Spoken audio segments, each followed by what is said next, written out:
Olá, tudo bem? Confesso que tenho pensado muito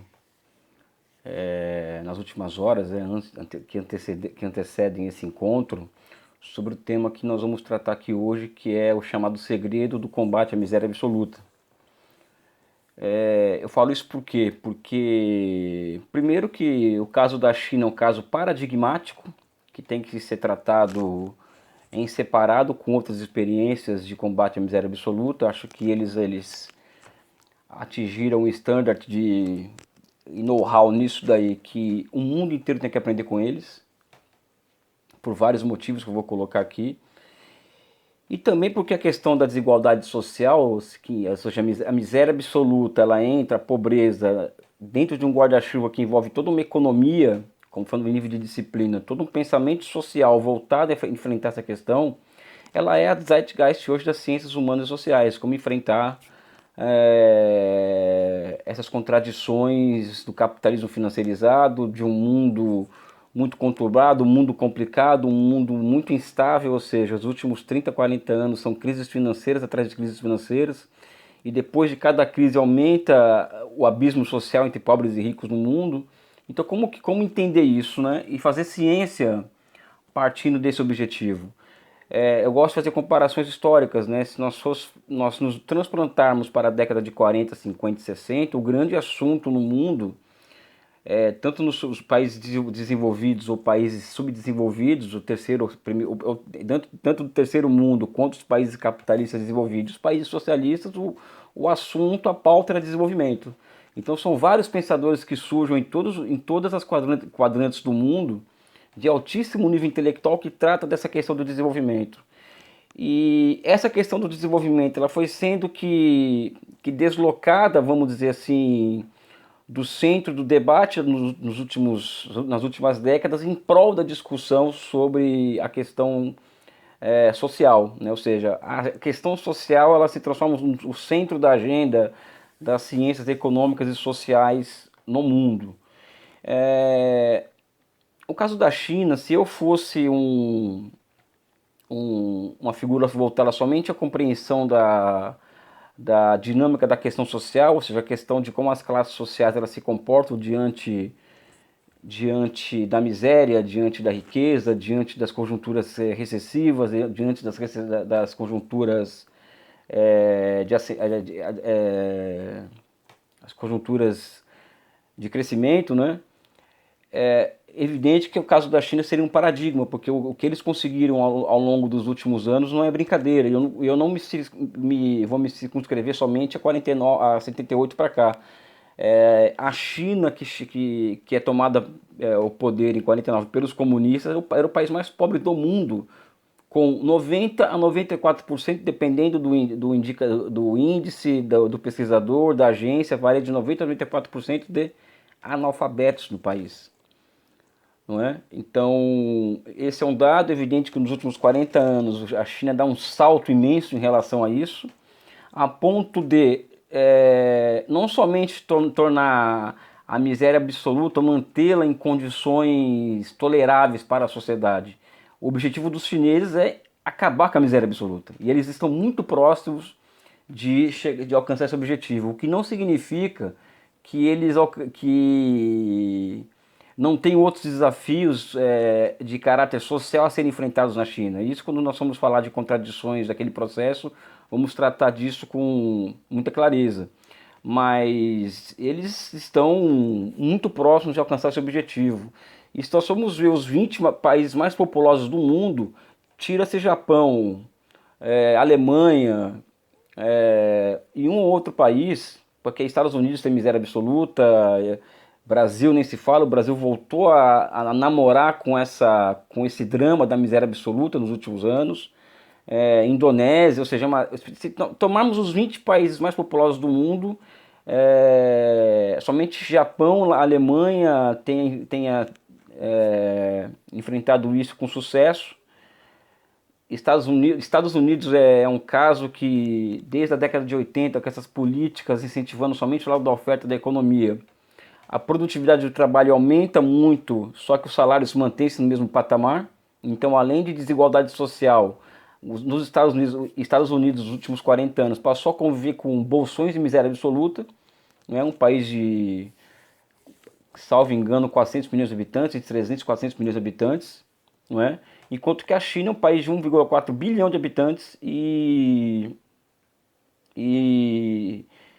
também dependendo do indicador, ou seja, o Banco Mundial fala que até 2013 foi 730 milhões de pessoas que saíram da linha da pobreza, ou seja, 730 milhões de pessoas que passaram a ganhar ao menos 1,9 dólar por dia, saíram da linha da pobreza, ou então os indicadores de outros pensadores, de outras agências, inclusive da China, que coloca hoje, não é?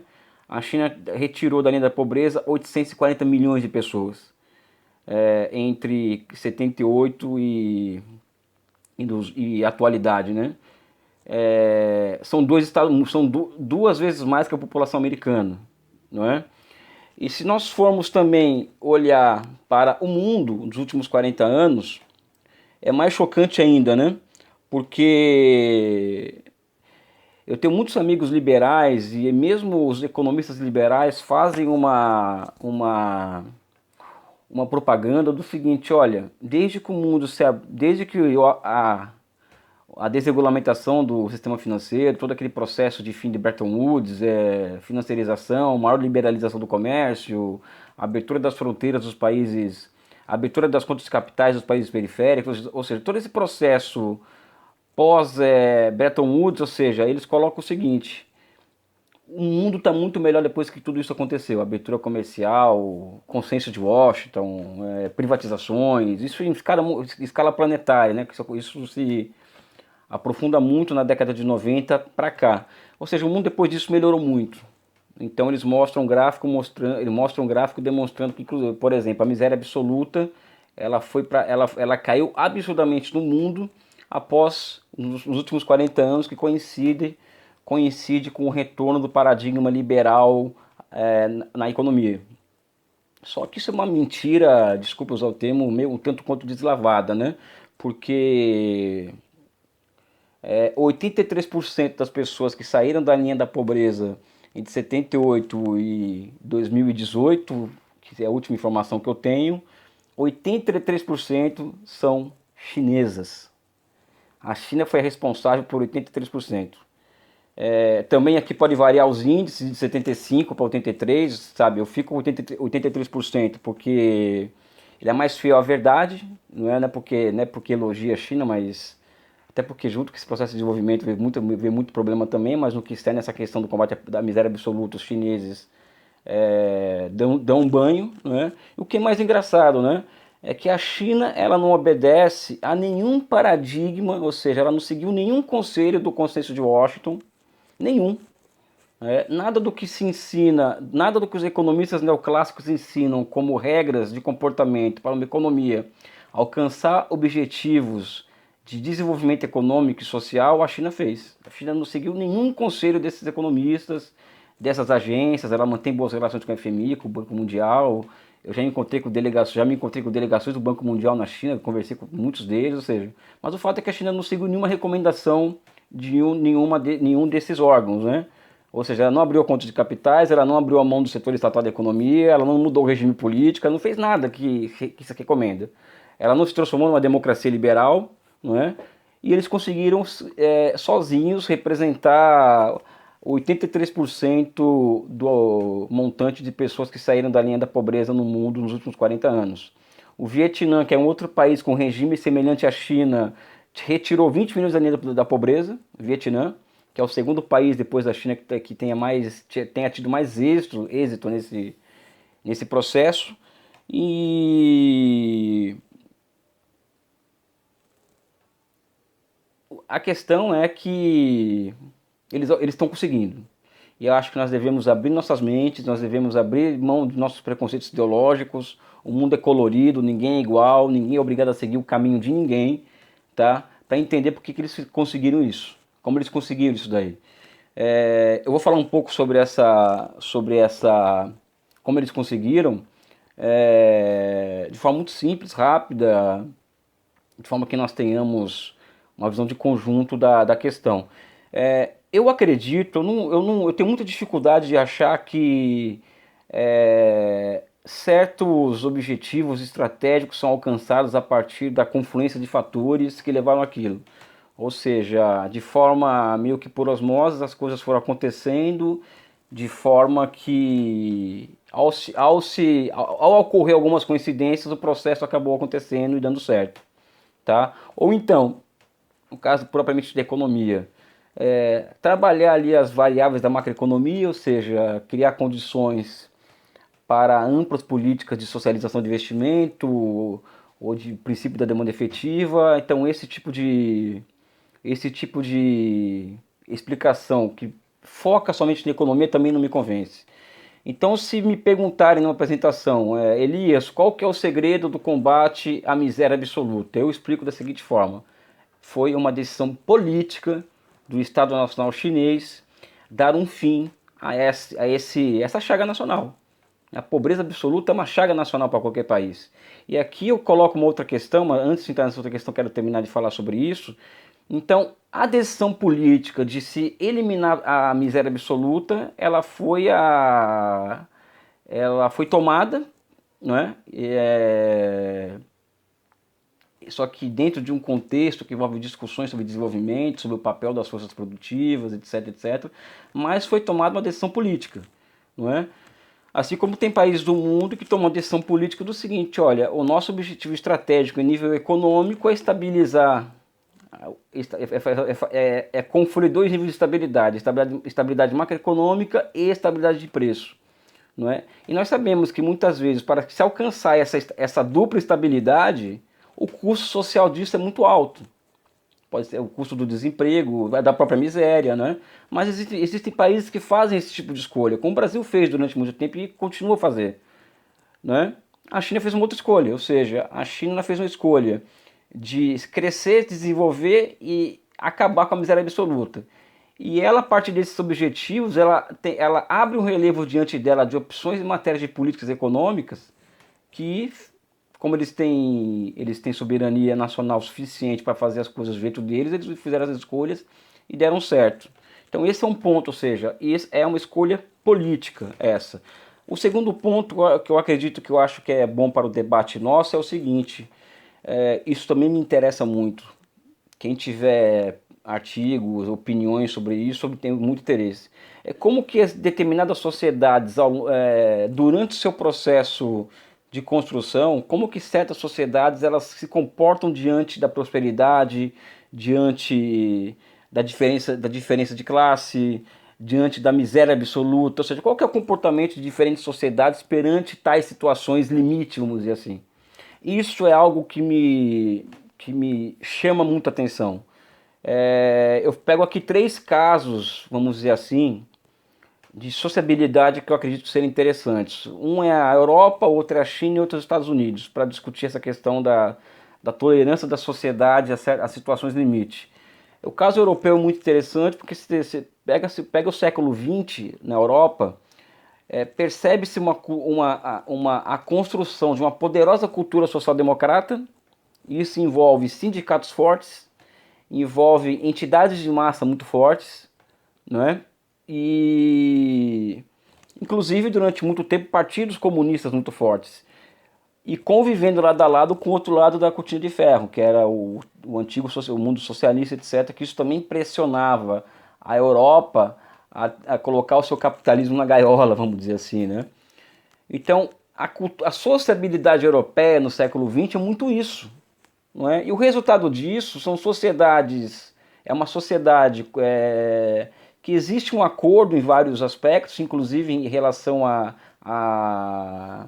a intolerância ante a desigualdade extrema. Não estou dizendo que são sociedades perfeitas, muito pelo contrário, o racismo é um fenômeno europeu que é chocante, mas ali uma cultura política formada no século XX ajudou aquele conjunto de países a chegar em um consenso em torno da questão social, ou seja, qual que é o lugar da questão social em nossas construções nacionais e na própria construção continental europeia. Então esse é um tipo de sociabilidade. A outra, os Estados Unidos, que é paradigmático também, sob o meu ponto de vista, que durante o século XX eles não conseguiram, eles nunca houve nos Estados Unidos, eu posso estar cometendo alguma injustiça, uma poderosa cultura social-democrata. Muito pelo contrário, é uma cultura altamente concorrencial, é do self-made man, e o sonho americano. Sindicatos fortes, mas poucas, quase ou nenhuma força política de esquerda capaz de fazer frente ao establishment, não é? E quando houve movimentos que buscassem uma mediação maior entre o Estado e a questão social e as grandes demandas da sociedade, como o movimento dos direitos civis, o movimento negro, os Panteras Negras, esses movimentos eles foram afogados em sangue ou cadeia em massa, né? Muita liderança morreu, foi assassinado, tipo Martin Luther King. Então eu percebo nos Estados Unidos, quando eu estudo essas questões, uma maior resiliência em aceitar níveis gritantes de desigualdade. Eu acho que nesse ponto os americanos são diferentes dos europeus, nesse aspecto, não é? Existe uma maior tolerância, a cultura do fracassado é muito forte. Enfim, eu acho que isso tudo pode mudar, mas a impressão que eu tenho um pouco é essa. E a China tem relação direta com o seguinte. Quando eu frequentei muito a China nos anos 2000, quando eu conversava com as pessoas, né, fora do ambiente das pesquisas e tal, eu perguntava para eles o que era socialismo para eles. Ó, para vocês, o que é socialismo?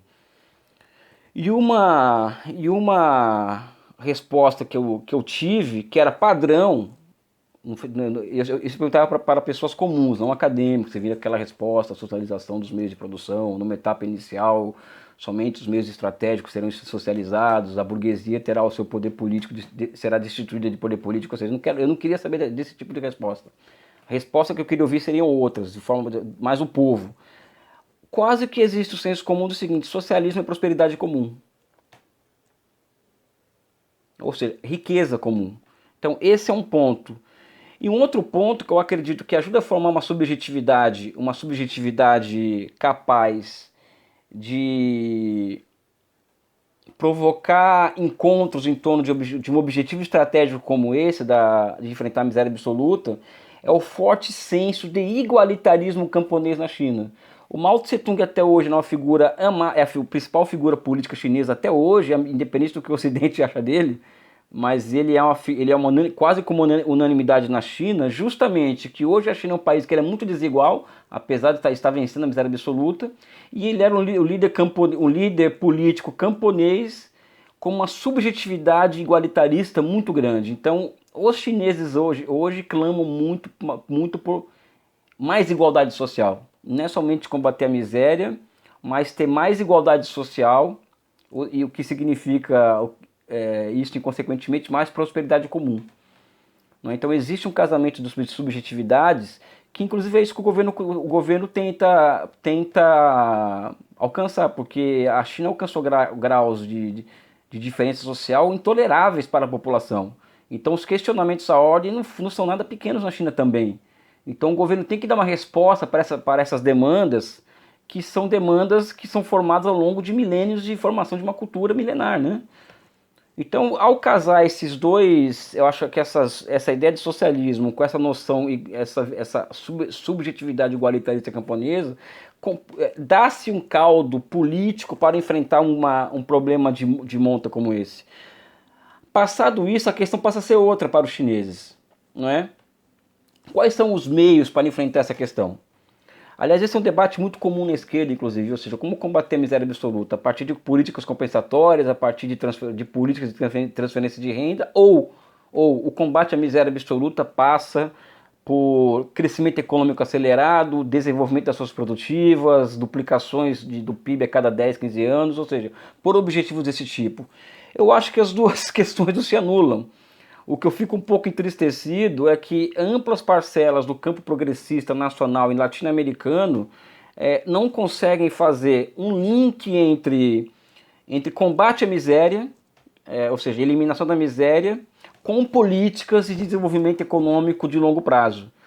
Até porque as experiências latino-americanas de desenvolvimento, elas também são caracterizadas, elas permitem, evidentemente, como todo processo de desenvolvimento, mobilidade social, mas são experiências que ficaram muito marcadas pelo quê? Pela concentração de renda. Cresceu e concentrou renda. Não é? Ou seja, faltou criar na América Latina uma cultura, vamos dizer assim, até pela historicidade, pela época, de crescer, ao haver crescimento econômico, eleva-se o processo de urbanização, ela acompanha isso, e com essa urbanização ocorrem as chamadas demandas da urbanização e faltou-se criar instituições para mediar essas demandas. Né? Eu acho que essa é uma falha, que isso cria uma memória negativa muito grande na América Latina. Então os chineses, por exemplo, eles partem de outro ponto de partida, né? Primeiro que em 78 existe toda uma discussão sobre o que é socialismo na China, em 78. Não é? Então tem aquela noção que é muito influenciada pela ótica camponesa igualitarista, de que socialismo é igualdade e mesmo pobreza digna, ou seja, isso foi muito forte na China durante muito tempo, como é na América Latina, ou seja, relacionar socialismo com pobreza digna. Eu sou um estudioso da matéria, no caso Marx, né? Marx nunca disse isso, Marx nunca disse que socialismo é igualdade. Para Marx, os seres humanos são desiguais, eles são totalmente desiguais, tá? E essa desigualdade ela não é superada, não é? Ela é mitigada, mas a superação dela demanda o quê? Demanda a construção de uma imensa base material capaz de transformar as desigualdades sociais, evidente, em níveis toleráveis, algo insignificante, porque você tem uma grande base material. Quando não se tem base material, o que sobra é o quê? Sobra a possibilidade de você distribuir a miséria. Né? E esse é um grande mal de muitos marxistas, de muita gente séria, ou seja, acreditar que socialismo não é a socialização da riqueza, e sim a socialização do pouco, do escasso, né? Então os chineses conseguem romper com essa concepção equivocada do marxismo, não é? E o grande lema, aliás, tem vários textos de Deng Xiaoping sobre isso, né? Ou seja, socialismo não é igual à pobreza, não é? O nosso sistema só vai se mostrar superior aos outros, né? Inclusive indicar caminhos ao mundo, ao terceiro mundo.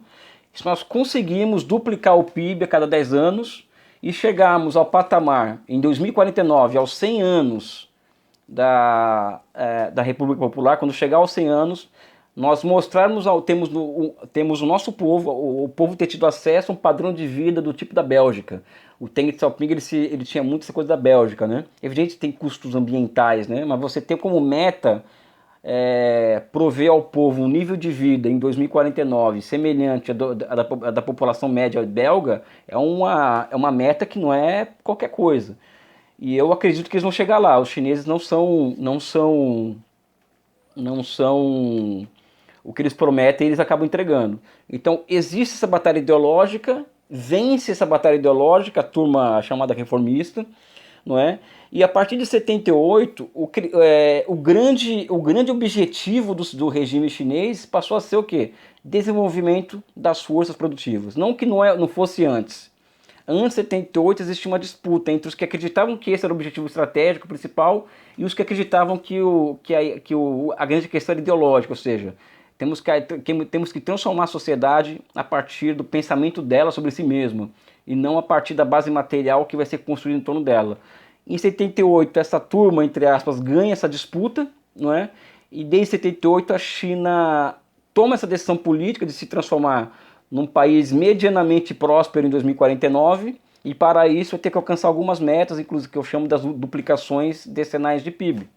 Né? Então são essas as condições para o enfrentamento o segredo do combate à miséria absoluta, desenvolvimento acelerado das forças produtivas. Isso resolve o problema? Ou seja, é desenvolvimento que resolve? Eu acredito que, primeiro, é a política, ou seja, é a decisão política. Segundo, a construção de instituições capazes de fazer com que a base material da economia ela vá se transformando estruturalmente, não é? E ao lado disso, porque eu não acho que é qualquer desenvolvimento, é a construção de instituições capazes de mitigar, vamos dizer assim, as contradições que surgem do processo de desenvolvimento, incluindo a desigualdade social, a tendência à polarização e outras tendências que são inerentes a processos de desenvolvimento, onde existe setor privado, onde existe a população privada de produção social, né, e onde existe mercado. Então a China passou a ter propriedade privada, passou a ter mercado. Então e no processo de remontagem de seu setor estatal, boa parte do estado de bem-estar social criado anteriormente foi destruído, está tendo que ser reconstruído a partir de agora nos últimos 10 anos, não é? Então é desenvolvimento mais criação de instituições que capacitem o Estado chinês a enfrentar essa questão. Tem até uma frase do Deng Xiaoping que o segredo é de algumas pessoas podem enriquecer primeiro para depois vir a prosperidade comum, assim como as regiões. As regiões, algumas vão se desenvolver primeiro e a partir disso o resto do país poderá acompanhar e poderá ter contato com essa riqueza produzida primeiro por alguns territórios. Isso pode ser uma caricatura, mas não é. Isso é um pensamento estratégico, não é?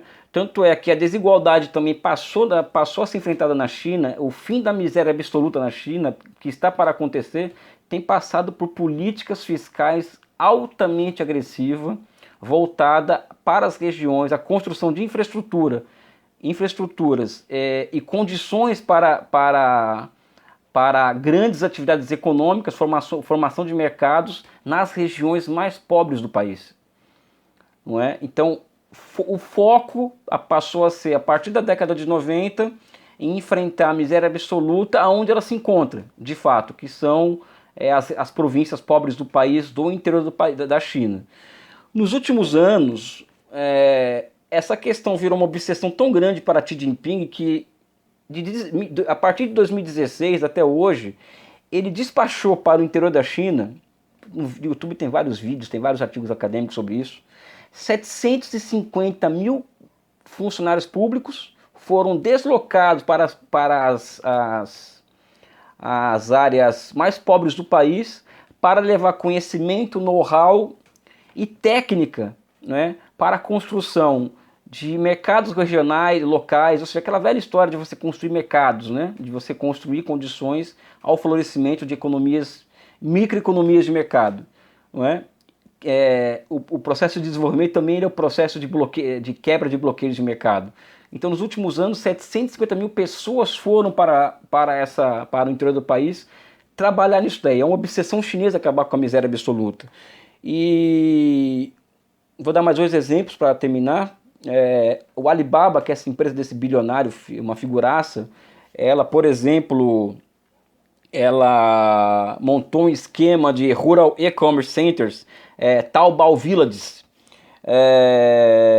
que é voltada à formação de mercados locais, né?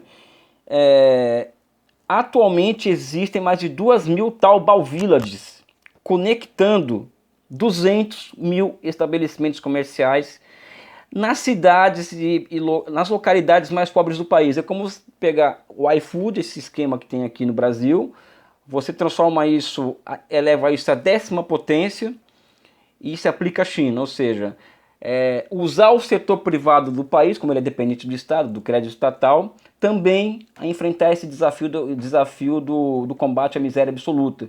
Ou seja, o fato do Estado ter um braço produtivo estatal capaz de agir via políticas fiscais, não é? E seu capital financeiro também estatal, para aliviar a pobreza nas regiões mais pobres, é também engajar o seu setor privado em grandes tarefas nacionais, não é? Eu acho que também esse é um outro segredo dessa discussão. Enfim, é um assunto que também daria horas para se discutir, porque são muitas políticas sendo executadas na China e nós temos acesso a ela. E eu aqui tentei privilegiar uma discussão mais filosófica, mais política, não é? Porque eu acho que o segredo do combate à miséria absoluta na China ele é a decisão política de se enfrentar esse problema, de uma sociedade que é uma sociedade que não tolera miséria absoluta, ela não tem essa cultura uma cultura que tolera esse tipo de coisa, né?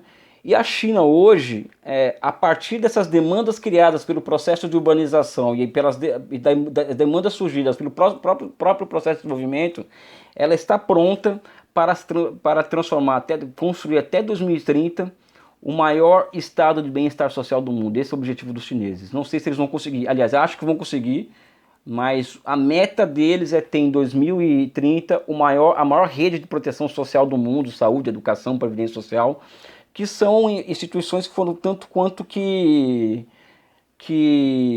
muito enfraquecidas nos últimos 30 anos, mas que agora passou-se a ser uma necessidade do sistema, a construção dessas instituições, até porque isso legitima o poder político do Partido Comunista, né? Então eu vejo na China, o futuro da China nesse quesito, um futuro brilhante. Aliás, o presente já é brilhante e o futuro também deve ser. Não faço aqui nenhuma apologia, porque eu tenho várias críticas à China, isso vai vir à tona na aula sobre as contradições, mas acho que é uma experiência de combate à miséria que deve ser referência para nós aqui no Brasil, que voltamos a conviver com esse mal, com essa chaga, que é a miséria absoluta, né? Nós não podemos achar isso natural, muito menos normal. Eu fico por aqui e até a próxima. Foi muito bom, inclusive.